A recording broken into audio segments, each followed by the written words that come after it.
Hey guys, Brian here from Better Chess Training, and in today's video, we're going to be talking about a very important principle of chess, and that is control of the center.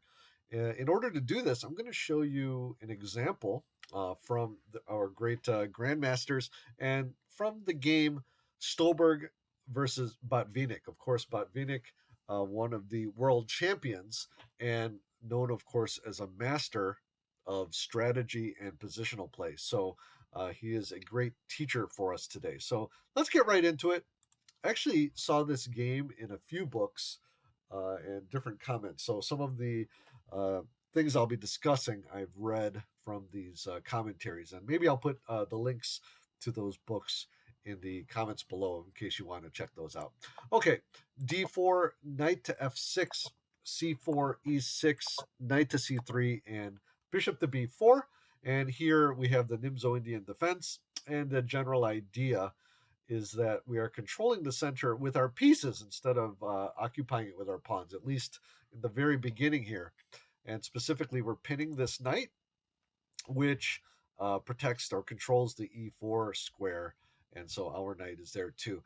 And sometimes this control is so important that we're going to trade this bishop for this knight in order to help control the center in some cases. Okay, e3 is played, so now freeing the bishop as well as protecting d4. And black castles. Bishop to d3, and now here d5. So we're controlling with pieces, but of course we want to occupy the center also. One of the ideas here is that now with this bishop on d3, white is threatening to advance e4, because if we take this knight, then the bishop is still protecting e4. So that's why d5 contesting control of the center here. C takes d5, e takes d5, and knight to e2. Now the knight, so taking on c3 will not result in weakening white's pawn structure. And c5, striking at the center. So we see very early in the game that both are fighting for the control of the center, especially this e4 square, and now contesting the d4 square as well. Okay, and uh, by consequence, the e5 square. Okay, white castles and knight to c6. Okay, a3 is played, trying to provoke black to make a decision so white can continue with his plans. And here we have an interesting decision. C takes d4. And one of the ideas is that if we take here on b4, d takes c3, b takes c3, knight to e5, we see that black is actually doing okay. This pawn on c3, at some point we can advance it, but it stands, it's very weak at this point.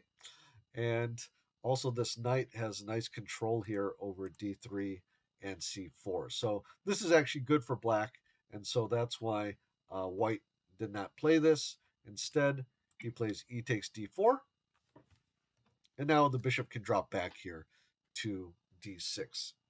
Okay, white plays h3 here, and seems like a pretty normal move, trying to prevent maybe this pin. But a couple of the commentators that I've read suggest that bishop to f4 is maybe more in line. So this bishop is a bad bishop because of the pawn on d4 is obstructing its mobility. So the idea here is to trade this for black's good bishop, which is on d6. Okay, but instead h3 was played, so black plays h6, and now b4. And the idea here is to play queen to b3. And again, some of the commentators suggested that maybe queen to b3 is better right away, because the b4 pawn can eventually become a target. Of course, it's always a give and take, and depending on your perception of the position, what is better. And I would say, even with the use of computer analysis today, we have to be careful of always thinking for ourselves and coming up with our own idea of how the position is played. Okay, rook to e8. Of course, putting the rook on the open file is good. Also, again, we're seeing this theme here of controlling the center. Okay, queen to b3 here, attacking the d4 or the d5 pawn. And so black has to defend it. And he does so with bishop to e6. Okay, bishop to e2 is played. And something to note here is that this, you can see here that this bishop on d2 is not as much of an active participant as um, the bishop here on d6. You can see here this bishop is pointing towards the king side, um, helping to control the central squares, whereas this bishop on d2 is just not as good. So you can see here that black, even though the pawn structure is symmetrical, material is even, that black is doing fine because of this control on the center, and we're going to see how that continues. Okay, queen to d7. Now f4. So this move here was criticized by the commentators that I've read on this, and of course the idea maybe is to play some type of kingside attack, but the problem is that when you advance this pawn, these squares here become weak, and sometimes you always have to, as Bobby Fischer said, you have to give squares to get squares, but it's the relative effectiveness of those squares and the control of that which you can get, which is the matter here. So thinking of that, here we see that now control of, for example, the e4 square sort of falls on, and these light squares in general fall on this bishop. So take a moment, and if you want, you can pause the video and think to yourself, what is black's logical response to this weakening? And here, if you said bishop to f5, looking to trade these bishops, then you are correct, and that is what Botvinnik played. Okay, queen to c2. And now if you take, now the queen takes, and now it's controlling here. So instead, bishop to e4. And the idea here, I did some analysis, and I'll try to explain it clearly, is that now if we trade here, black gets a decent game. Knight takes e4, knight takes e4, and now rook takes e4, and now we've got pressure on these central pawns here by black. I mean, now this rook could be coming in. I did a little more analysis here. Bishop to c3,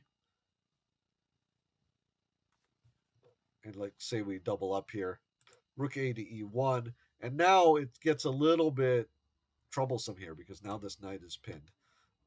Now the knight can step out because we have enough protection on the rook, but after rook takes e1, rook takes e1, and then queen to d7, I feel like the control of the center is now black's. He has control over this square. You could say white has control over the e5 square, but he can't really put a piece there because this bishop is behind the pawn chain. This bishop is inferior to this bishop, and this knight is more active in trying to attack weaknesses than the white counterpart. So I feel like black's position here is just a little bit better. Okay, let's say that instead, let's see here. So, well, in any case, going back here, exchanging here on e4 favors black. And this is a nice little, actually, just a reminder that sometimes it's good to keep this tension, especially if the releasing of the tension by exchanging would favor you. You don't always need to, for example, here, sometimes the reaction is just to trade because you wanted to trade. And I guess something to think about is resist that urge to do that right away, or make sure you're considering all the options. Okay, let's continue on with the game. Bishop to e4. So now b5, kicking this knight.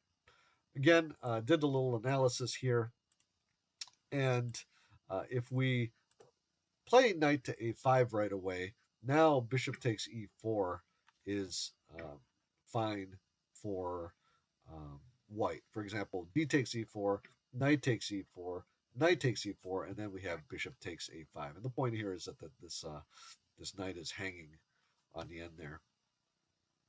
Of course, we have queen takes b5, but this position I felt is decent for white. Okay, let's go back. And of course, here it would be a blunder to take with the knight, because now we have knight takes e4. And let's say this knight moves, then we have knight takes d6. And just to play that out a little bit, knight takes d6, and then say bishop to c3. And I think that white is better with this extra piece. Okay, and we played bishop to c3, so the queen can protect there. Okay, and then one other variation that I looked at here, if we take, of course, if we take on d6, we just take here, and then again, white has the extra piece. And here, let's see, I think black, I was thinking we can take here first, but then we have knight takes c4, d takes c4, and then white can relieve the pin with something like rook to f2. Okay, so point there is that knight to a5 right away isn't good. So first, we take on d3. That's what Botvinnik did. Queen takes, and the idea here, if we go back here, is that if bishop takes c6, now we have queen to f5, protecting that bishop. C takes b7, rook takes c2, and of course this is just really good for black. Okay? Bishop takes d3, queen takes d3 was played in the game, and now knight to a5, aiming for that c4 square. So you can see the elimination of the bishop gives black some control over these light squares. Okay, knight to g3, trying to help control here. Knight to c4. Bishop to c1. Rook a to c8. So very logical play, bringing all of the pieces into the game. Okay, rook to a2. And then I think the idea here is that the rook is going to maybe contest the e file from the second rank, because this rook has to, because white wants to keep this rook here on the f file. Okay, bishop to f8. And so what this does is the queen now protects the d pawn so that the knight can move, for example, maybe to e4 at some point. Okay, a4. Now, this move in and of itself, it supports the b pawn, but it also gives black the b4 square. And so black's going to use that to eliminate one of the defenders of the light squares. Okay, knight to d1, retreating, and now knight to e4. Now here, this move, of course, is fine, but one idea that came out of my study of this game was h5, looking to kick out this defender, because h4 positionally gives black the g5 square. So that was another idea. Knight to e4 was played. f5. So white has this idea of attacking on the king side, and of course white is trying to get some type of counterplay because black is starting to run him over here in the center and on the light squares, but really it's sort of an illusion, okay, as we'll see in a little bit.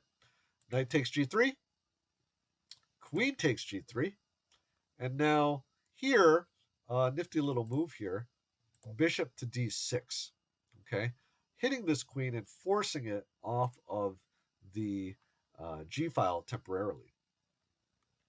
Okay, queen to f3 is played, and now bishop to e7.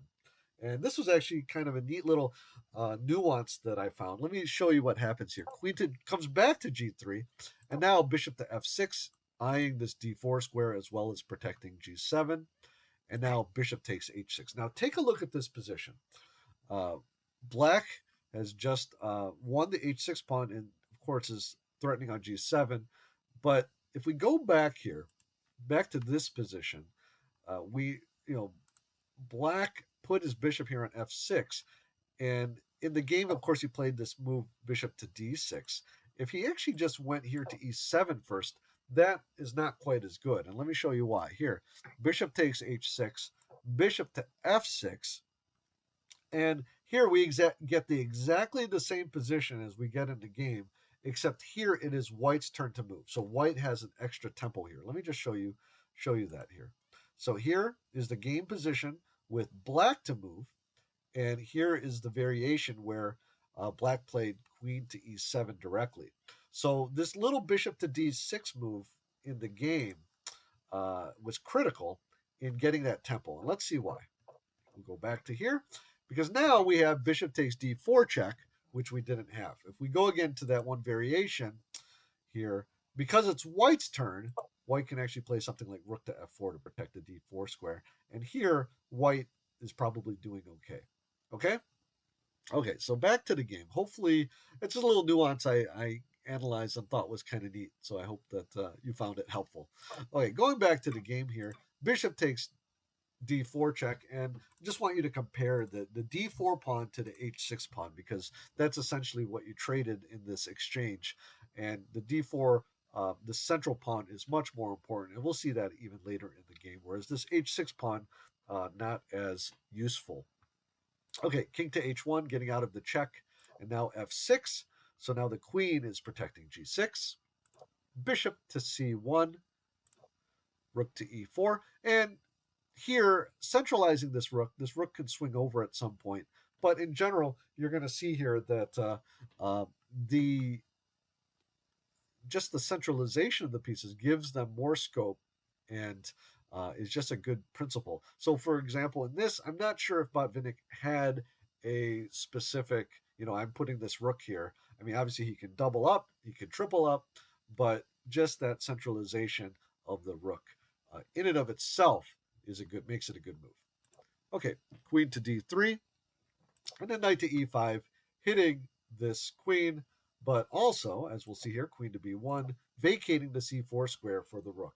So this is an idea that only more recently I started to think about and grasp. Is we often play our rooks along the back rank and hit against half open, pawns on half open files or on open files, but using the rooks laterally too and controlling a rank is also an important use of them.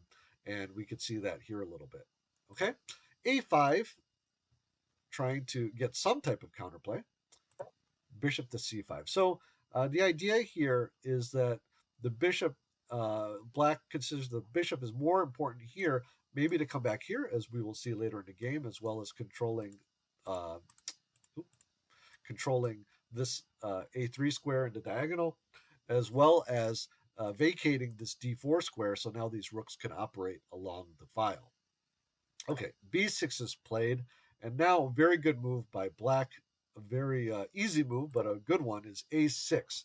And the idea here is that totally just shutting down any of white's counterplay, because black's controlling the center. Look at all of these pieces, and now look at white's pieces here on the back rank. Okay, knight to b2, very simple. Rook to c3. Bishop to d2, attacking this rook. That's fine. Now rook to b3, pinning the knight. Now the queen attacks the rook. Queen to b5. And rook to c1, attacking the bishop. And just a note here, look how all of white's pieces are here in the corner. And it's kind of shows the sorry state here. And here, simply bishop to f8. And the idea here is that, and this is something that I've noticed in Botvinnik's game, but as well as some of these positional masters, is that you want to just shut down any of white's potential danger. Of course, white can continue to pursue. Eventually, he's going to pursue this attack on white's king. But just this little move here, blocking the back rank so that there's no surprise checks in any of the calculations. So a nice little defensive move there. also just removing it from danger. Rook to d1,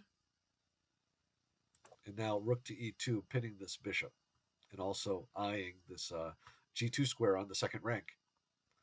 Queen to c1, getting out of the pin. Again, you can notice the miserable state of white's pieces. And now here, take a moment. If you want, pause the video and see if you can come up with the last couple moves of the game. And I'll give you a few seconds here. Okay. Well, there's a lot of good moves in this position because black is in total control because of his control of the center. But he finds a very direct route. Rook takes h3 check. G takes h3. And again, you may have seen it already, but go ahead and pause the video or just try to see what you would play in this position with black. And here, just to show you, I did look at knight to f3, threatening this Arabian mate, but bishop to f4 stops it. Okay, but what is unstoppable is d4, with this idea of bringing the queen here to d5 with an unstoppable mating threat. Or if he does stop the mating threat, it is actually I don't think he can stop it without losing a ton of material. So I think he can just delay it. So here, white resigned, but I thought this was an excellent demonstration of the importance and the power of controlling the center.